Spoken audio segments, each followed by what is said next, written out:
I took the meter reading contract because the alternative was selling the truck. And the truck was the only thing my ex-wife's lawyer hadn't figured out how to put a number on yet. That's not entirely fair to her.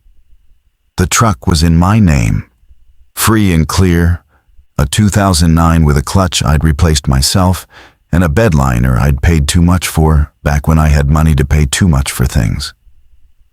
But the point stands. I was 46. I owed $11,000 I didn't have. And a man I knew from the Union Hall told me the regional utility cooperative was hiring field auditors for the rural meter network. No experience necessary. Drug test, clean license, willingness to drive a lot of gravel. They paid weekly. That last part was what mattered. Everybody else paid every 2 weeks and acted like they were doing you a favor. The job, as it was explained to me in a strip mall office that smelled like new carpet and microwave popcorn, was simple. The cooperative had thousands of meters scattered across 4 counties, and a lot of them were old enough that they didn't report back automatically. Somebody had to physically drive out, read the dial, photograph it, log the number, and confirm the address was still drawing power and paying for it. Pretty standard work. The woman who hired me, Diane, had reading glasses on a beaded chain and a way of talking that made everything sound like she'd said it 900 times before, because she had. "You're not an electrician," she told me, like I might have been confused about that. "You don't touch anything. You read, you photograph, you log, you leave. If a meter's broken, you flag it and somebody qualified comes out. You are eyes. That's it. You are a pair of eyes with a truck." I said that sounded like something I could do. "Most people can do it," she said. "Staying is the hard part. It gets lonely out there. People last about 4 months, and then they want to be around other human beings again." She slid a clipboard across the desk. "Sign where the tabs are." I signed where the tabs were. I didn't read all of it. I want to be honest about that because later it mattered. And because I've spent a lot of time since then trying to remember exactly what I agreed to and exactly what I just assumed. There was a section about confidentiality. There's always a section about confidentiality. There was a section about not entering structures, not engaging with customers, not deviating from the assigned route without authorization. I remember thinking that assigned route was a generous word for a list of GPS coordinates and a county map with highlighter on it. I started the following Monday. They gave me a company phone, an older, rugged model with a cracked screen protector somebody hadn't bothered to replace, and an app that showed my route for the day as a string of pins. Each pin had a meter number, an address, and a little colored dot. Green meant the meter reported on its own, and I was just confirming. Yellow meant the meter was old and needed a manual read. Red meant something was flagged and a supervisor would have already told me about it. In 4 months, I never once saw a red dot, which I'd later understand was its own kind of information. The first week was exactly as boring as promised. I'd get my coffee from the gas station off the highway, the one with the machine that did 3 kinds of bad coffee and 1 kind of acceptable, and I'd drive. The roads got smaller and smaller until they were 2 ruts with grass in the middle. I'd find a meter on the side of a barn or a double wide or a pole out in a field. I'd photograph the dial, I'd type the number into the app, and I'd drive to the next one. Sometimes a dog would come out and bark at me. Sometimes a person would come out and watch me from a porch without saying anything. I learned to wave. Most of them waved back. Some of them just watched until I left. I want to describe the feeling of those first weeks because it's important that you understand I wasn't a nervous man going in. I was tired. There's a difference. A nervous man sees things that aren't there. A tired man stops seeing things that are. I was sleeping in a rented room above a hardware store. eating off a hot plate, and sending money orders to an address my own kids lived at, but I wasn't welcome inside of. I had no energy for spookiness.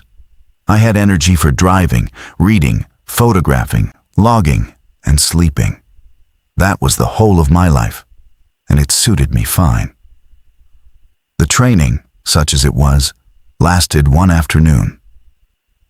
A guy named Reuben rode along with me, a heavy-set man in his late 50s who'd been doing the route work for 11 years and clearly considered it beneath him to explain anything twice. He showed me how to clean a foggy meter glass with the rag they gave you, which was kept in a plastic bag in the door pocket and which you were not supposed to use for anything else. He showed me how to angle the phone so the flash didn't wash out the dial. He showed me how to log a no-read if an animal or a locked gate kept you from the meter. And he was very clear that you logged a no-read honestly, that you never guessed a number, that guessing a number was the one thing that got you fired on the spot. They check, he said. Don't ask me how. They check the photos against the numbers. You put in a number that doesn't match the picture, you're done. You don't get a warning.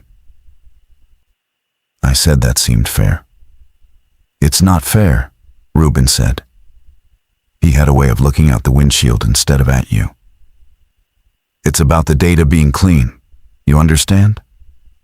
The whole thing only works if every number is real. You start putting fake numbers in, the whole map goes wrong, and they can't have the map go wrong. I asked what happened if the map went wrong. I was making conversation. He didn't take it as a conversation. Don't worry about it, he said. Just read what's there and log what you read. That's the job. The job is real numbers. Then, near the end of the day, he told me about the addresses you skip. We were parked outside a feed store eating sandwiches he'd insisted we get from a place that was, I'll admit, very good. And he pulled out the company phone and showed me the route app and scrolled down past the day's pins to a separate tab I hadn't noticed. It was labeled, in the flat plain way the whole app was labeled, DNS. He said it stood for Do Not Service. Sometimes you'll get a pin that's grayed out, he said. Address will be there, meter number will be there, but the dot's gray and you can't tap into it to log anything. That's a Do Not Service. You drive past it, you don't stop, you don't read it, you don't photograph it, you don't put it in the log at all, not even as a no-read. As far as your day is concerned, it doesn't exist. I asked why an address would be on the route at all if I wasn't supposed to read it. Disconnected accounts, mostly, he said. Places that got cut off, foreclosures, condemned structures, that kind of thing. The system keeps the address in memory so it doesn't try to route you there, but it can't fully delete it. Something about the billing software being older than God. So they gray it out and tell you to skip it. It's nothing. You'll see 2, maybe 3 a week. Just drive on by. That was the whole explanation. Disconnected accounts, old software, drive on by. And I believed it completely, because it was the most boring possible explanation. And boring explanations are almost always true. The world is mostly old software, and people are too busy to delete things properly. I fixed enough of my own life by accepting that nobody is as organized as you fear they are. So that became part of the routine. Most days I'd hit 1 or 2 grayed out pins. They were exactly what Reuben said. I'd come around a bend, and there'd be a burned out house with the roof caved in. And sure enough, the app would show a gray dot over it. And I'd drive on by. Or it'd be an empty lot where you could see the concrete pad where a mobile home used to sit, weeds coming up through the cracks, and the gray dot would be floating right over the emptiness. It made sense. The structure was gone, the account was dead, but the address lingered in the system like a phone number for a man who died. I didn't think about it. That was the point of it. It was designed not to be thought about. I'd been on the route about 5 weeks when I hit the one on Pelham Cut Road. I remember the date only because it was a Thursday, and Thursdays were my long days. The ones where the route looped out to the far western edge of the 4th County, where the roads were the worst and the meters were the oldest. I'd been driving since before light. My back hurts the specific way it hurts when you've been bracing against a bad suspension for 6 hours. I had the heat on because it was October, and the mornings had teeth now. And I came up Pelham Cut Road, which was a gravel road that ran along the bottom of a low ridge with woods on one side and a long sloping field on the other.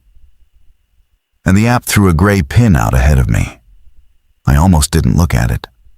That was the whole training, not to look at it. But there was a house there. I want to be careful about how I say this, because it's the first thing that didn't fit. And I've gone over it enough times that I no longer fully trust my memory of being surprised. But I do remember slowing down without deciding to. Every other gray pin I'd hit had been over a ruin or an empty lot. This one was over a house that was standing, and not just standing, but kept. It was a small farmhouse, white, set back from the road, maybe 40 yards up a dirt drive. The grass around it was cut. There were curtains in the windows. There was a porch with 2 chairs on it, and something on the railing that I think was a coffee can with a plant in it. There was a power line running from the road, on its own poles, all the way up to the house, and where it met the house, there was a meter. And from where I'd stopped the truck, I could see the meter's little disc, and I could see that the disc was turning. That's the part I keep coming back to. The disc was turning. On every meter I'd read, that spinning aluminum disc was how you knew power was flowing. How fast it spun told you roughly how much. A dead account. A disconnected house. The disc sits still. This one was turning at a good clip, the steady, unhurried spin of a house where somebody had the lights on and the fridge running, and maybe the heat going on a cold morning, same as me in my truck. But the pin was gray. Do not serve, drive on by. I sat there longer than I should have. Long enough that if anyone had been watching from the house, they'd have wondered what I was doing. I told myself the obvious thing, which was that the gray out was just a software error. That somebody had been reconnected and the system hadn't caught up. That this was exactly the kind of old software mess Ruben had described. And the lesson was that the do not service list wasn't perfectly accurate. That all made sense. That was the boring explanation, and I have already told you how much I trust boring explanations. And then I did what I'd later wish I hadn't, which was nothing dramatic at all. I tried to tap the pin, just to see. I figured if it was a reconnected account, I could flag it, do my actual job, log a real number, the clean data Ruben cared so much about. I put my thumb on the gray dot on the cracked screen, and nothing happened. It didn't open. The other pins opened with a little animation, a card sliding up with the meter number and the address and the log fields. This one just sat there, gray, inert. I tapped it 3 or 4 times. Nothing. So I picked up my own phone, my personal one, and I took a picture of the house. I don't know exactly why. I think I wanted proof in some vague way that the system was wrong, in case anybody ever asked me why I'd logged a gray pin or hadn't logged it or whatever the question turned out to be. I have always been a man who keeps receipts. It comes from years of being told I remembered things wrong. So I took a picture of the white farmhouse with the turning meter on my own phone, and then I put the truck back in gear, and I drove on by, because that was the job. And I had $11,000 of reasons to keep the job. That should have been the end of it. It wasn't, but I want you to understand that at the time, it felt like the end of it. A software glitch. A house the system forgot to update. I drove the rest of the route and read 40-some real meters and logged 40-some real numbers, and went home to my room above the hardware store and ate beans out of a pan and went to sleep. I did not lie awake thinking about the house. I want that on the record. Whatever I became later, that first night I slept like a man who'd driven all day, which I was. The next morning, I looked at the picture on my personal phone, mostly out of curiosity, to confirm to myself that I'd really seen what I'd seen. And the picture was fine. White farmhouse, dirt drive, porch chairs, coffee can with a plant. You could even see the power line. You couldn't quite make out whether the meter disc was turning in a still photo, obviously. But everything else was just as I remembered. A lived-in house on a road where the company said no house should be served. I thought about asking Reuben. We didn't talk much, but we crossed paths sometimes at the gas station or the office. And I figured he'd have an explanation, probably an annoyed one. But I didn't that first week. I'm not entirely sure why. I think part of it was that I didn't want to look like the new guy who couldn't follow the one simple rule. Skip the gray pins, he'd told me directly. If I came back saying I tried to read a gray pin, that wasn't a question, that was a confession. So I let it sit. The thing about a route is that it repeats. The far western loop came around again the following Thursday, and I knew before I left that morning that I'd be passing Pelham Cut Road, and I'd be lying if I said I hadn't thought about it during the week, not obsessively. But it was there, the way a word you can't quite remember is there. So when I came up the gravel along the bottom of the ridge and the app threw the gray pin out ahead of me, I slowed down again, on purpose this time, and I looked at the house. It was different. Not different like it had burned down or fallen in. Things are different, like a lived-in house is different week to week. The porch chairs had been moved. The week before, they'd been side by side facing the road. Now, one of them was angled toward the other, the way you'd leave them if two people had been sitting out there talking and one had gotten up. The coffee can was gone from the railing. There was a vehicle now, an old sedan, parked in the dirt beside the house, a tan color, with one of those sun-bleached spots on the hood you get from years of parking in the same place facing the same way. A car that had been parked there long enough to bleach the paint, on a property that, according to the company, didn't draw power and shouldn't be visited. I stopped the truck. I sat there on the empty gravel road with the engine running, and I looked at that house for a long time, and I had the first genuinely uncomfortable feeling I'd had on the job. Not fear. I want to be precise. It was the feeling of being lied to in a way you can't pin down. The feeling you get when somebody's story is internally consistent but doesn't match the thing in front of your eyes. Disconnected accounts don't have cars that take years to fade. Old software glitches don't move porch chairs. I almost drove up the drive. I'll tell you that honestly, because of what came later. I had my hand on the gear shift, and I had the thought, clear as anything, that I should just drive up there and knock on the door and ask whoever lived there whether they were getting their power bill, whether they knew the company had them listed as do not service, whether they could tell me what I was looking at. It would have taken 10 minutes. It was, by any normal measure, a reasonable thing to do. But the contract, the do not enter structures, do not engage with customers, do not deviate from the assigned route without authorization. I thought about Diane saying you are a pair of eyes with a truck. I thought about Reuben saying you don't get a warning.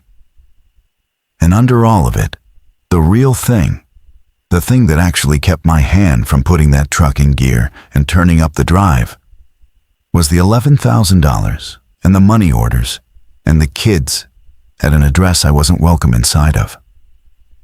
A man with nothing to lose drives up the driveway.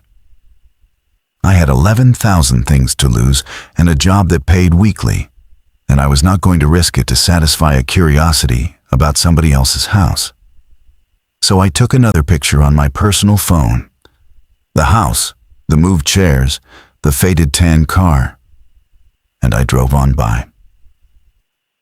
That night, I did lie awake. Not for long, and not because I was scared. I lay awake doing the math you do when something doesn't add up, turning it over, trying to find the boring explanation that would let me put it down. Maybe the do not service list was just wrong, and the company knew it was wrong, and didn't care because the account was so small it wasn't worth fixing. Maybe somebody was squatting in a foreclosed house and stealing power, and the company had quietly written it off rather than deal with it. Maybe, and this is the one I settled on, because it let me sleep, maybe the gray pins weren't dead accounts at all. Maybe they were accounts the company had reasons not to talk about. Government stuff, a safe house, a confidential thing. Maybe do not service really meant do not look. And the company had dressed it up as old software so the field guys wouldn't ask questions. I liked that explanation. It made me feel smart for figuring it out, and it made the rule make sense, and it kept me out of it. If it's a confidential account, that's above my pay grade, and the right move is exactly the move I was already making, which was to drive on by and keep my mouth shut and cash my weekly check. Everybody's happy. I went to sleep on that, and it held for about 2 more weeks. In those 2 weeks, I started paying attention to the gray pins in a way I hadn't before. Once you've noticed a thing, you can't unnotice it. I started keeping a little count, in a notebook I bought at the gas station, of every do not service pin I passed and what was actually there. Most of them, like I said, were genuine ruins. Burned house, empty lot, collapsed barn with the meter dangling off a rotted post. Those, I figured, were the real disconnected accounts, the ones the explanation actually fit. But over those 2 weeks, I logged 3 gray pins that had standing, kept, occupied-looking houses under them. The white farmhouse on Pelham Cut, a brick ranch on a road called Stillwater, and a little place way out past the river, barely a cabin, with smoke coming out of the chimney both times I passed it. 3 out of maybe a dozen. The other 9 were ruins. And I started to wonder whether the ruins were the cover and the 3 live ones were the point. Whether somebody had salted the do not service list with real dead accounts, precisely so that a guy like me, if he ever noticed, would conclude the whole list was dead accounts and stop noticing. I know how that sounds. I knew how it sounded then. I was a meter reader inventing a conspiracy on a gravel road to keep myself company. I'd have thought the same thing about anybody who told me this story. But I had the notebook, and the notebook didn't care how it sounded. The notebook just had numbers in it. And the numbers said 9 ruins, 3 homes, all of them gray, all of them off the books. The next time I was in the office, I did finally bring it up, but carefully, the way you test a floor you're not sure of. Diane was at her desk with the reading glasses down on her nose. I asked her, real casual, just out of curiosity, what the deal was with the do not service pins, whether those accounts ever got cleaned up or whether they just stayed in the system forever. I made it sound like a guy making conversation about software. She didn't look up from what she was doing. They stay, she said. Legacy addresses. The system can't delete them, so we suppress them. You're not seeing those, are you? I see them grayed out, I said. I skipped them, Ruben showed me. Good, she said. That's all you do. You skip them. Some of them have houses on them, I said. And I tried to keep it light, but I heard my own voice come out a little too even, the way it does when you're pretending not to care about the answer. Now she looked up. Not sharply. That's what I remember most. She looked up slowly over the glasses with an expression I couldn't read. An expression that had patience in it and something else under the patience. Some legacy addresses had houses on them at one time, she said. What's there now isn't our concern. Our concern is the active network. The do not service list is not the active network. You read the active network. You skip the rest. Is that a problem? I said it wasn't a problem. You're doing fine, she said, and went back to her work. And I understood that the conversation was over. And I understood, the way you understand things you can't prove, that I'd just been warned. Not threatened, warned. The way you warn somebody off a thin spot on the ice, where the warning is also a way of telling you the ice is thin. I want to be fair to her. Everything she said was defensible. The active network was the job. The legacy stuff wasn't. A reasonable, by-the-book answer. But what's there now isn't our concern was not a thing you say about a list of dead accounts. You don't have to wonder what's there now if you already know it's a burned-out lot.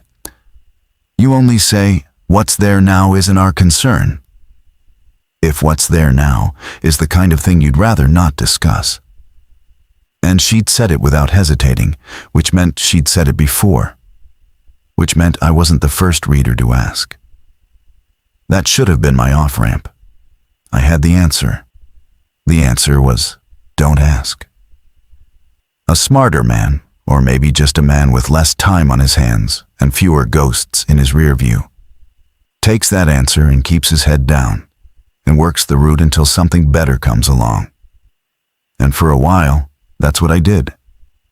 I drove the active network and read the real meters and logged the real numbers and skipped the gray pins. And I didn't drive up any driveways. And I cashed my weekly checks and sent my money orders, and the $11,000 started, very slowly, to become 10. But I kept the notebook, and I kept taking pictures on my personal phone. I told myself it was just in case. In case of what, I couldn't have said. In case somebody ever asked. In case I ever needed to prove I'd seen what I'd seen. It was the receipt-keeping again.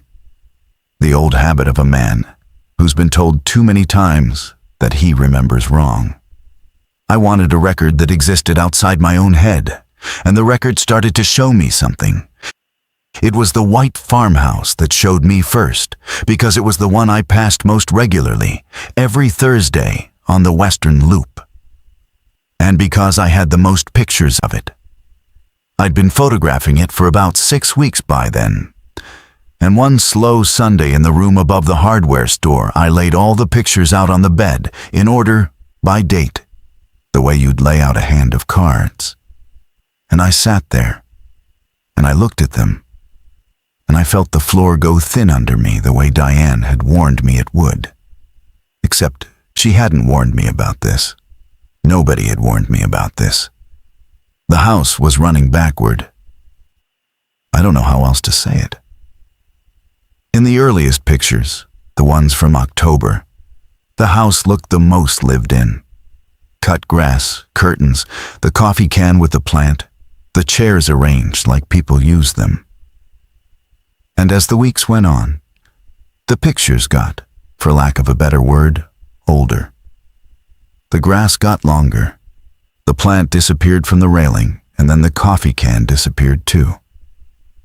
The curtains in one window were open in October and closed by November, and then, in the December pictures, that same window had no curtains at all, just dark glass. The tan car that had been parked beside the house, the one with the sun-faded hood, was there in the early November pictures and gone by December. And where it had been, there was just a rectangle of dead grass. The kind a car leaves when it sat somewhere a long time and then left. A car leaves that rectangle when it goes, not when it comes. The rectangle is what's left behind. But in my pictures, the rectangle showed up after the car. which is normal, except that the car itself had arrived faded, had arrived already sun-bleached, as if it had been parked there for years before the day I first saw it. And then over the following weeks, it had unparked itself, had left, and left its mark behind. The timeline was inside out. The house was getting older and emptier week by week, but it had started in October, looking like a place where people had been living for years. And the longer I watched it, the more it looked like a place those people were in the process of having never lived in. I'm aware that doesn't fully make sense. It didn't make sense to me either, on the bed with the pictures laid out, and it doesn't make sense to me now. But I'm telling you what the pictures showed, in order by date, taken by my own hand on my own phone. The house was decaying and fast forward and emptying out in reverse at the same time. And the meter, every single time, the meter disc was turning. Slower in the later pictures, I thought. Though it's hard to be sure from a photo, but turning, drawing power. Even in December, even with the curtains gone and the car gone and the grass gone to seed, that house was pulling electricity out of the grid as steady as a heartbeat. For nobody, in a place the company swore was not connected to anything at all. I put the pictures away. I'll be honest about my state of mind. I wasn't ready, that Sunday, to do anything with what I'd seen. I was scared in a way I hadn't been before, but it was a slow, sick, background kind of scared, the kind you can carry around and still go to work. And I needed to go to work. The 11,000 was 10,000, and I wanted it to keep being a smaller number.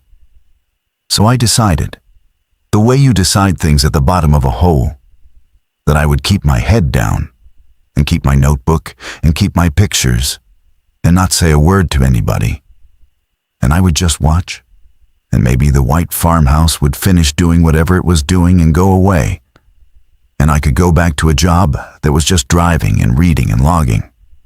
That Thursday, I drove the Western Loop, and I came up Pelham Cut Road, and the gray pin threw out ahead of me, and I slowed down, and I looked at the house, and there were people on the porch.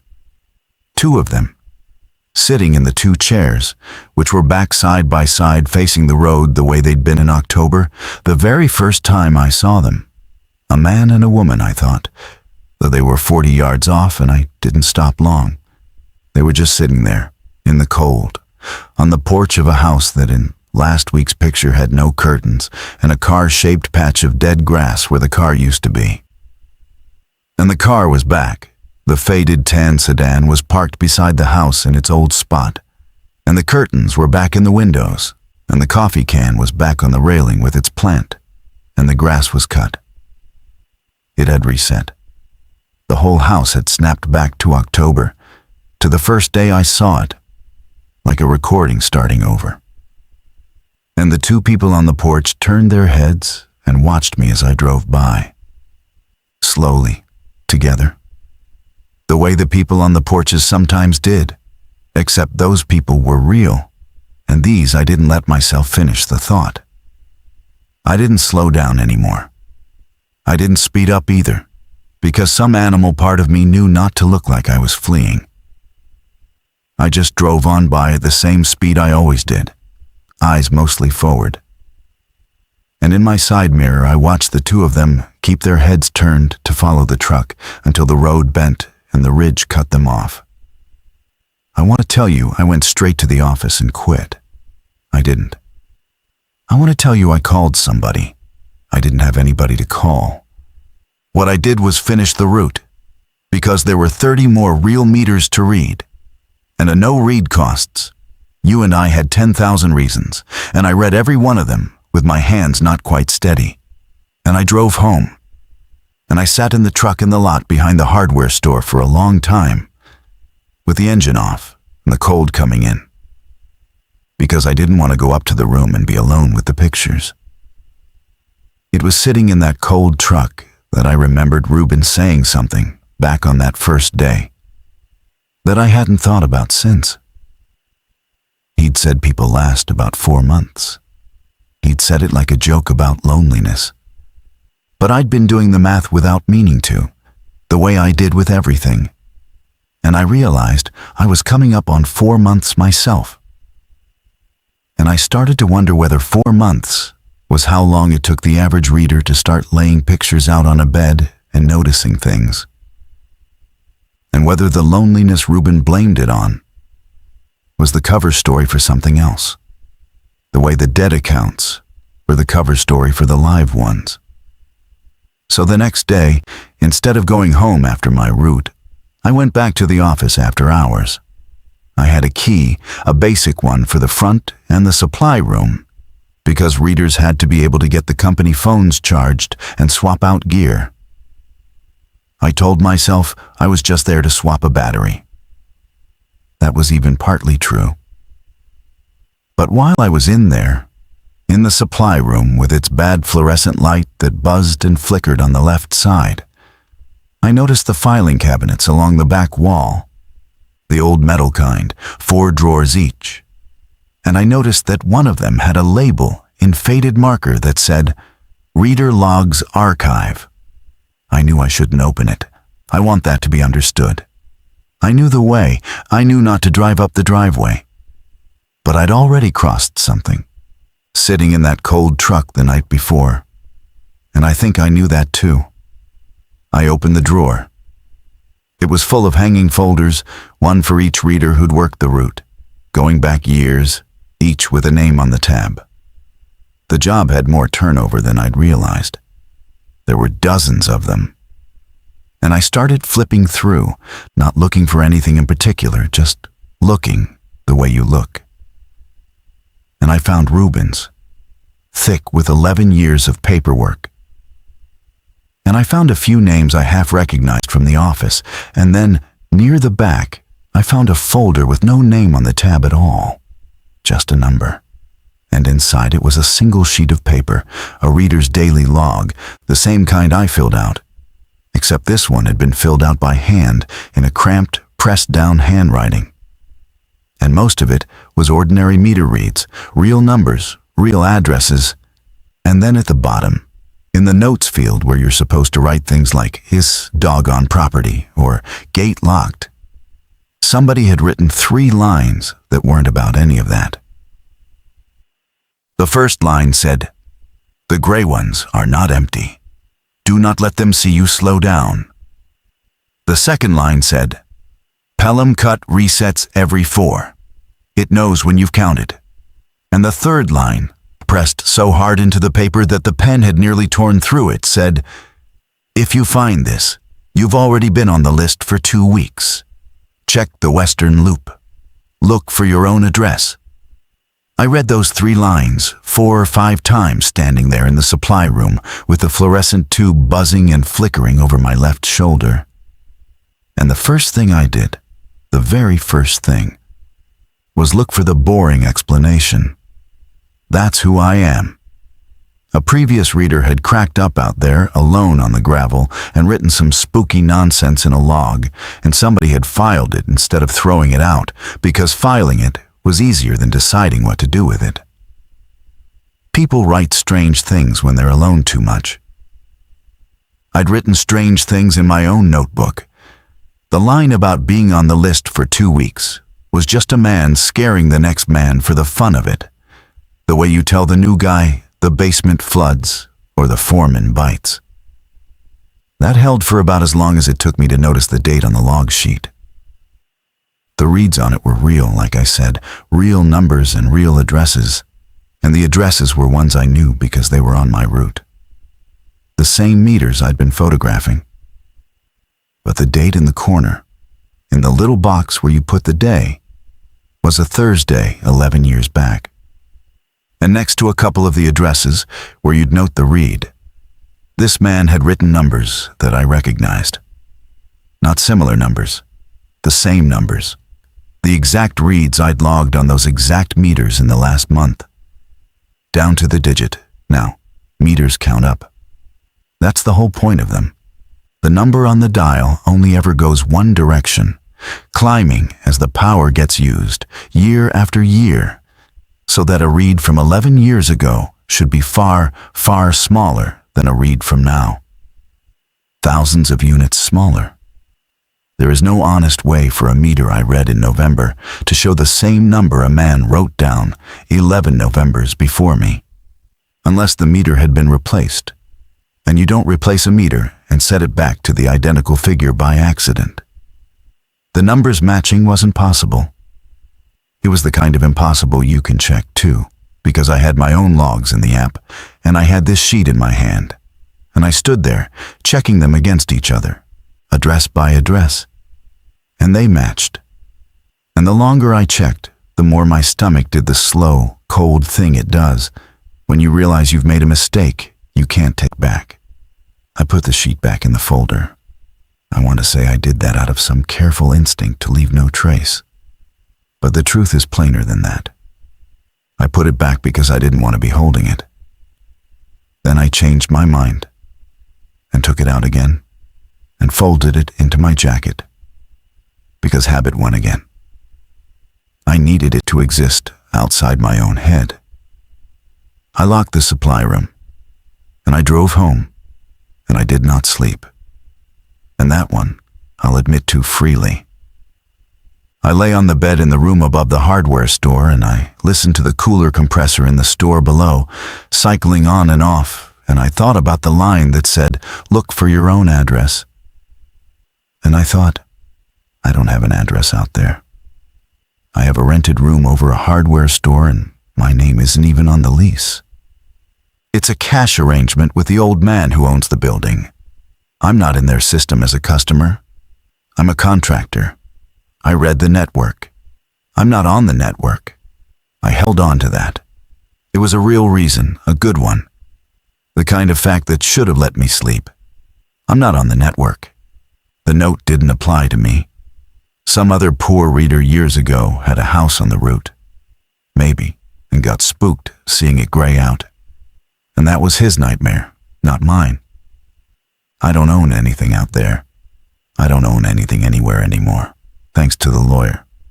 The thought was almost funny.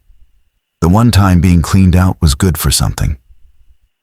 I went to work the rest of that week and skipped the gray pins, and didn't go near Pelham Cut because it wasn't a Pelham Cut week. The route ran the eastern counties Monday through Wednesday. And by Wednesday night, I'd talked myself most of the way back down. I even started thinking I might burn the folded log sheet. Just get rid of it. Stop feeding the thing in my head that wanted there to be a pattern. I'm telling you all this so you understand I wasn't chasing it. I was trying to get away from it, and the route kept handing it back to me. Thursday came. Western Loop. I almost called in. I sat in the truck in the gas station lot with the bad coffee going cold in the holder, and I genuinely considered telling Diane I was sick, and I didn't. And the reason I didn't is the reason I keep coming back to when I try to figure out how much of this is my fault. A no-read costs you. A called-in day costs you more. I was down to about $9,500 of debt, and every week the number got smaller. It was a week I felt like a person instead of a problem. And I was not going to give that up to avoid driving past a house, so I drove the loop. And here is the part I have the hardest time saying plainly, because it's the part where I stopped being able to pretend. I came up Pelham Cut Road along the bottom of the ridge, and the gray pin threw out ahead of me on the cracked screen the way it always did, and I slowed down the way I'd told myself I'd stop doing. And the house was there. White, kept, October fresh, the chairs side by side, and the coffee can on the railing, and the tan car in its spot, all reset again. And there was a second gray pin. It hadn't been there before. I'd photographed that stretch of road a dozen times, and there had only ever been the one pin, the one house. Now there were two. The new one sat a little further up the road, maybe a quarter mile past the white farmhouse, on the wood side, where I knew for a fact there was nothing but trees, because I'd driven past those trees 40 times. I slowed and I looked, and there were the trees, Exactly as always. No house, no drive, no power line. Just the low ridge going up into pines. But the app put a gray dot floating over the trees, and when I got close enough, the dot had a little label, the way they all did, the address in small gray text. And the address was a county road number and a box number. And the box number was 1140. That number meant nothing to me for about 3 seconds. And then it did. 1140 was the number on the side of the building I lived in. The hardware store, the old man's place, where I rented the room in cash, county road designation and all, was my address. The address that wasn't supposed to be in their system because I'm a contractor and I rent a room, and my name's not on anything. It was sitting on the Western Loop, on Pelham Cut Road, floating gray over a stand of pine trees 40 miles from where the actual building stood. What I did next wasn't brave, and it wasn't smart. I pulled over and I threw up. Just a little, out the door, the cold coffee and nothing else. And then I sat there with the door open and the engine running and my hands on the wheel. And I tried to tap the new pin the way I'd tapped the farmhouse pin all those weeks ago. And this one opened. It slid up with a little animation, the card, the meter number, the address, the log fields. All of it active, all of it green-edged, the way a real read is. Except the meter number was a string I didn't recognize, longer than the others. And the read field wasn't empty. There was already a number in it. And under the number, in the notes field, where I'd write dog on property, there was text I hadn't typed. It said in the flat, plain app font, prior read on file, confirm to activate. There was a button. The button said confirm. I closed the app. I want that on the record too. I didn't press the button. I closed the whole thing, and I put the company phone face down on the passenger seat. And I drove the rest of the loop with it, face down. And I read the real meters, and I logged the real numbers, and my hands shook so bad on the last few that the photos came out tilted. And one of them I had to retake 3 times. And the whole way I kept telling myself the thing you tell yourself, which is that it's a glitch. It's the old software. It's the legacy addresses Diane talked about. The system can't delete things. It dredged up my address from some background check or my contractor file and stuck a pin on it by mistake. Old software does insane things. That was true. That was a real thing that happens. I held onto it like a railing. But I knew. By then I knew the way you know a tooth's gone bad before the dentist tells you. The note in the folder had said look for your own address, and I'd found my own address. And it wasn't a coincidence, and it wasn't a glitch. Because glitches don't put your home a quarter mile up the road from the one house on the route that runs backward and resets every 4 months and watches you from the porch. I went to Ruben. I'd avoided him the whole time because I didn't want to be the new guy who couldn't follow the rule. But that didn't matter anymore. I caught him at the gas station Friday morning, getting his own bad coffee. And I asked him straight if we could talk in his truck for a minute. And he looked at me a long time with that way he had of not quite looking at you. And then he said, all right. And we sat in his truck, which smelled like cigarettes and the pine tree air freshener that wasn't winning. I told him about the second pin. I didn't tell him about the folder or the photographs or the house running backward, not at first. I just told him a new gray pin had shown up on Pelham Cut with my own home address on it and asked me to confirm something. And what did that mean? I tried to make it sound like a software question. I couldn't quit. My voice did the too even thing again. Ruben didn't say anything for a while. He drank his coffee. Then he said, how long have you been out here? I said about 4 months. He nodded like that confirmed something he'd been afraid of. I told you, he said. 4 months. People last about 4 months. And then, quieter, not looking at me at all. looking out the windshield at the pumps. I should have told you the rest of it. I keep telling myself I'll tell the next one the rest of it, and then I don't.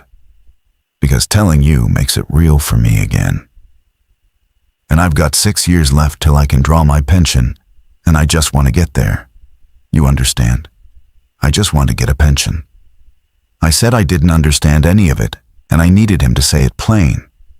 So he said it plain, or as plain as he had it, which I'd come to learn was not the whole thing, because nobody out there had the whole thing.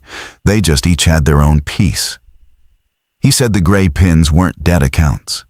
He'd figured that out his second year, and he'd done what I did. Kept account. Noticed the live ones among the ruins. He said the live ones were addresses where something had happened. He didn't know what. A death, he thought, or a disappearance.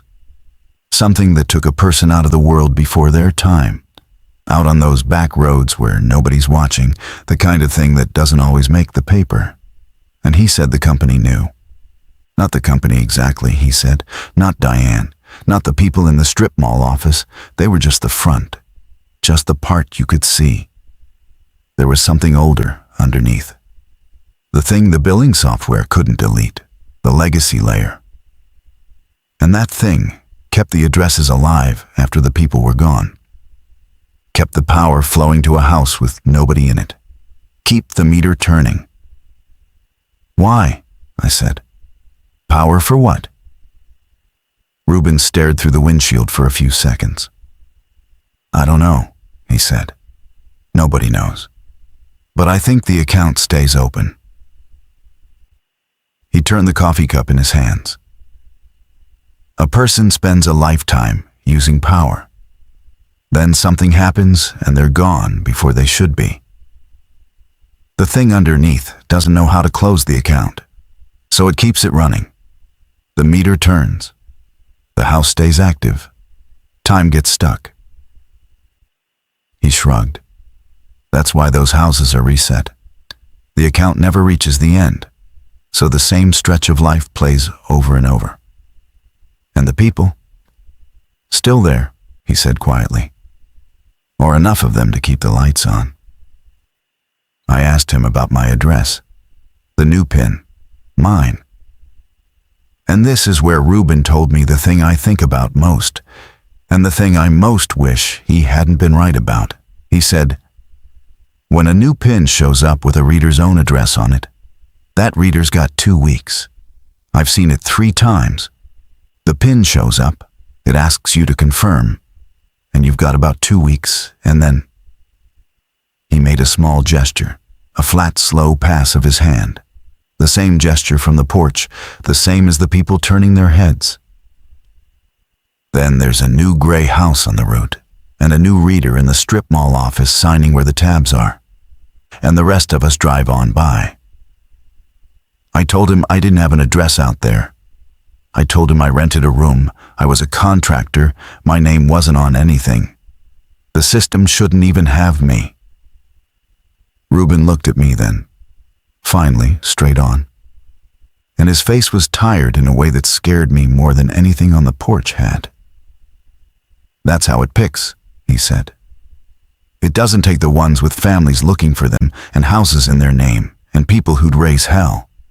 It takes the ones nobody's watching, the ones who got cleaned out, the ones living in a rented room paying cash with their name on nothing. He said it gently. That was the worst part. He said it gently, like a man telling you the test came back bad. Why do you think the job pays weekly, son? Why do you think they hire guys at the union hall who owe money and got nobody? It's not charity. It's procurement. I didn't answer that for a while. There wasn't anything to say to it. Everything in me wanted to call it crazy, and everything I'd seen with my own 2 phones said it wasn't. And under the fear, way under it, there was this other feeling I'm ashamed of, but I promised myself I'd tell this straight. And the feeling was, of course. Of course it was something like this. Of course the only job that would take me, the only thing that paid weekly and didn't check too hard and put me alone on empty roads. Of course, it came with a price, because nothing in my life by that point came without one. I'd spent 2 years learning that there's always a number and someone always finds it. I just hadn't known the number was me. I asked Reuben what I was supposed to do, how the other 3 got out, the ones he'd seen. He was quiet for a long time. Then he said, 2 of them didn't. And he wouldn't say more about those 2. The third one, he said. The third one figured out the only thing he'd ever seen work. And Reuben said it like it cost him to say it, like he'd known it for years and kept it because keeping it was easier. He said, "You can confirm a different read." I didn't follow. "The pin's asking you to confirm an address," he said. Confirm to activate. You think it's asking about your house. It's not. It's asking which account it gets to close. The thing underneath, it's owed, and it's going to collect. And the pin's how it asks you to point. You can leave it, and it takes you, because you're the one standing in front of it, or... And here he stopped and rubbed his face with one big hand. Or you can confirm a different address. There's a list, son. You've got the list. You drive past it every week. 9 ruins and 3 houses. Those 3 houses are accounts still paying, people already taken, already kept. But the ruins, the empty lots, those are addresses where there's nothing left to take. The account's been collected and closed a long time ago. The structure's gone. There's nobody there and never will be. You can point it at one of those, an empty one. Confirm a dead address, and it activates that one instead of you. And the pin with your name on it goes gray and quiet. Because as far as the thing's concerned, the debt got pointed somewhere, and that's all it wanted. It wanted to be pointed. I asked him if that worked. If that's what the third reader did. That's what the third reader did, Reuben said. I asked where the third reader was now.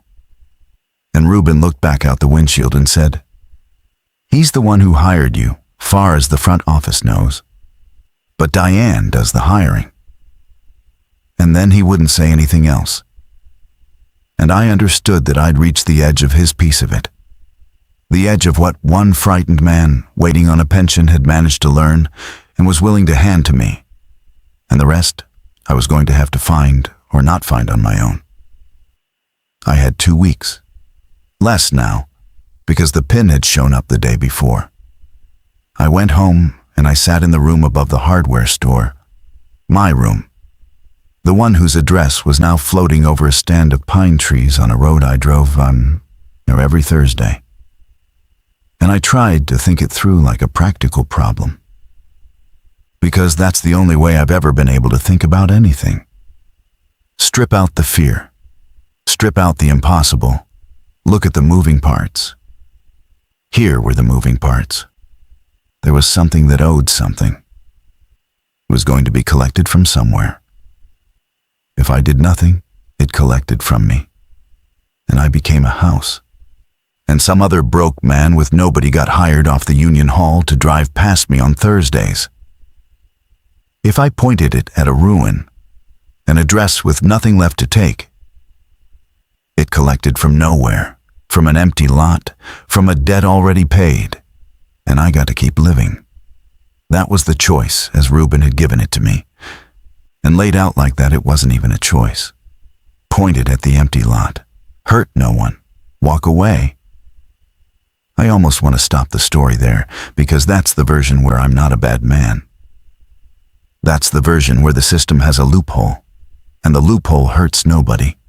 And I take it. And the worst you can say about me is that I kept a secret to save my own skin. I held that version in my head for about a day and a half. And it was a comfort. And it was a lie. And I knew it was a lie because of something I'd seen in my own notebook and hadn't wanted to understand. The 3 houses, the white farmhouse on Pelham Cut, the brick ranch on Stillwater, the cabin past the river.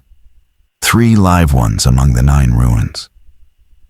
I'd thought of them as accounts still paying, people already taken. But I'd been photographing the farmhouse for weeks, and I'd watched it run backward and reset. And the reset had brought the people back to the porch, fresh, October new. And the thing Ruben said about confirming a dead address, about pointing it at an empty lot where there's nothing left to take. I went back to my notebook and I counted the ruins again, the way I'd counted them the first time. And there were 8. There were 9. I'd written 9 weeks ago in my own hand. Burned house, empty lot, collapsed barn, and the rest. 9 ruins, 3 houses. Now I counted and there were 8 ruins and 4 houses. And the new house, the 4th one, was the brick ranch on Stillwater Road, which in my early notes I had written down as a burned-out shell. Roof gone, just the chimney standing. I had a photograph of it as a burned shell. And the last time I'd passed it, 2 weeks back, it had been whole. Curtains, a car, smoke from a chimney that in my photograph was the only thing left standing. A ruin had become a house. An empty address, an account I'd been told was collected and closed and safe to point at, had filled back up with a kept home, and I had no doubt kept people on a porch who would turn their heads to watch me drive by. And I understood, sitting there with a notebook, what Ruben either didn't know or knew and couldn't make himself say. The ruins aren't empty. The ruins aren't debts already paid. The ruins are addresses that are waiting. When a reader confirms a dead address to save himself, he's not pointing the thing at nothing. He's pointing it at the next one. He's opening an account. He's telling it, take from there instead of me. And the thing goes to that empty lot. And over the following weeks, it builds a house out of someone, some other person nobody was watching, and fills the porch and starts the meter. And the ruin I was told was safe becomes a home that runs backward forever. Ruben's third reader, the one who got out by confirming a dead address. He hadn't beaten it. He'd fed it. He'd handed it to somebody, some stranger out on those roads, and walked away clean and got hired into the front office to find the next desperate man at the Union Hall. And Ruben either believed the comfortable version or had decided to, because the comfortable version let him get to his pension. I didn't blame him. The worst part was that I understood him. That was the horror of it. I understood every single person who'd ever driven past those houses and kept their mouths shut, because I was about to become one of them. And I knew exactly why. I had a few days left. I did the things you do. I drove out to the white farmhouse on an off day, not a route day. Just drove out there in my own truck on my own time. And I sat on the gravel and I looked at it. The people were on the porch. I made myself look at them this time, really look, with the binoculars I'd bought at the hardware store downstairs for $11. A man and a woman, middle-aged, ordinary, the kind of people you'd see at the feed store.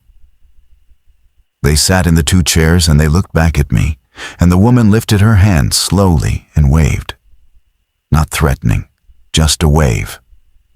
The way the real people on the real porches waved when I drove by, the way I'd taught myself to wave back.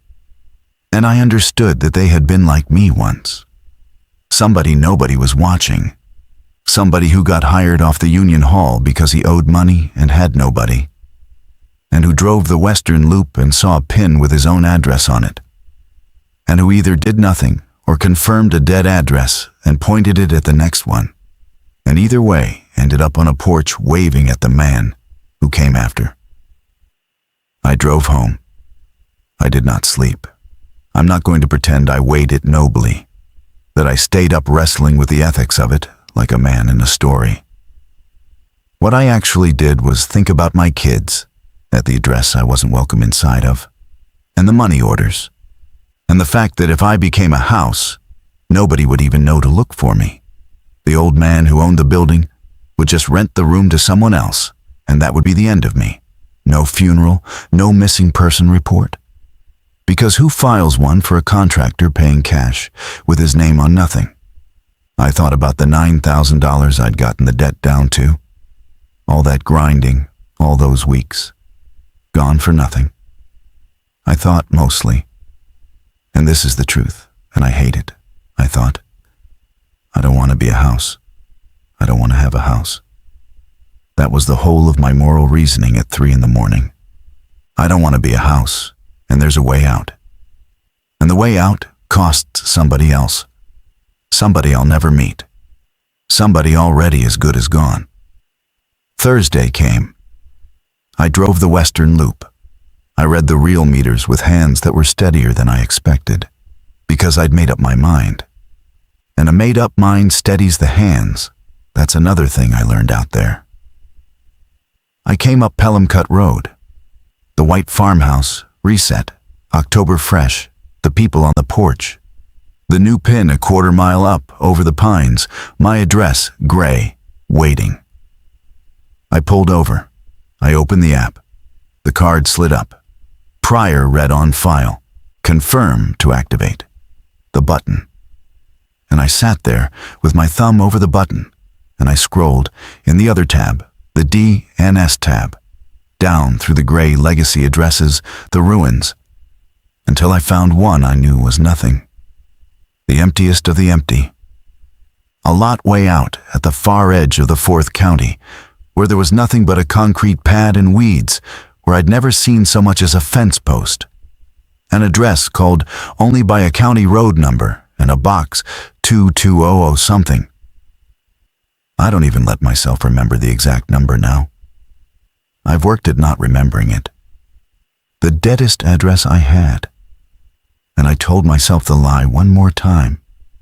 The comfortable version. That it was empty. That nothing was there. That I was pointing the debt at a hole in the ground. And I knew it was a lie. I knew by then exactly what I was doing. I knew I was opening an account, and that in 3 weeks, there'd be a house on that pad and people on a porch. And I did it anyway. I confirmed the dead address. The app did a thing I'd never seen it do. The whole screen flickered, the way the bad fluorescent tube in the supply room flickered. A stutter, and then it settled.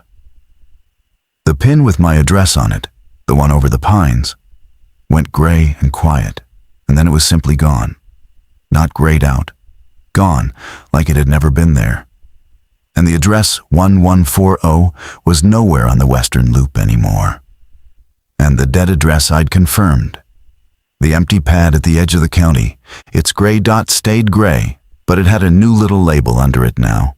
A date, 3 weeks out, and a single word the app had never shown me before. The word was pending. I closed the phone. I finished the route. I read every real meter and logged every real number, and the reads came out clean, and the photos came out straight. And I drove home to my room above the hardware store.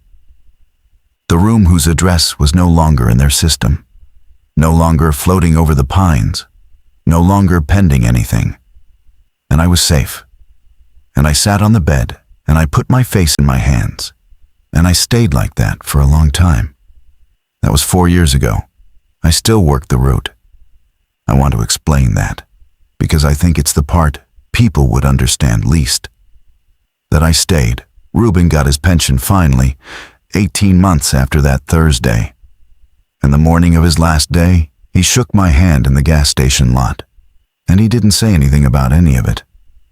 He just held on a second longer than a handshake needs, and then let go and got in his truck. And I never saw him again. And I hope he's all right. And I think about him every time the Western Loop comes around. After he left, the route was short a man. And Diane asked me if I'd take on more days, more counties, better pay. And I said yes, because the debt was down under $5,000 by then, and the better pay would finish it. And because by then, I understood that I wasn't going anywhere. You don't leave once you've done what I did. You can't. Leaving means the next reader, the new one off the Union Hall. doesn't get told the rest of it, the way Reuben almost didn't tell me. And then the pin shows up with his address on it, and he does nothing because nobody warned him. And he becomes a house, and his account opens a fresh ruin somewhere. And the thing underneath keeps being fed either way. At least if I stay, I can tell the next one. I can give him his 2 weeks. I can hand him my piece of it the way Reuben handed me his. I've told 2 of them now. 2 new readers in 4 years, both hired off the Union Hall, both owing money, both with nobody. I caught each of them at about the 3-month mark, and I sat them in my truck. And I told them as much as I could make myself tell. Which I notice is never quite all of it, because telling all of it makes it real again. And I have a debt I've nearly finished paying, and I just want to finish it. So I tell them about the pins and the 2 weeks and the confirm button. And I tell them they can point it at a dead address to save themselves. I do not tell them what the dead address really is. I tell them it's empty. I tell them it points the debt at nothing. I tell them the comfortable version, the lie Reuben told me. The lie that lets a man do the terrible thing and walk away thinking he hurt no one. I tell them that because it's kinder, I tell myself, kinder to let them save themselves without knowing the cost. And because if I told them the truth, some of them might choose to become a house rather than open an account, might choose to be the one who pays instead of the one who points. And then I'd have a reader's death on me, directly, in a way I could have prevented. And I cannot carry that.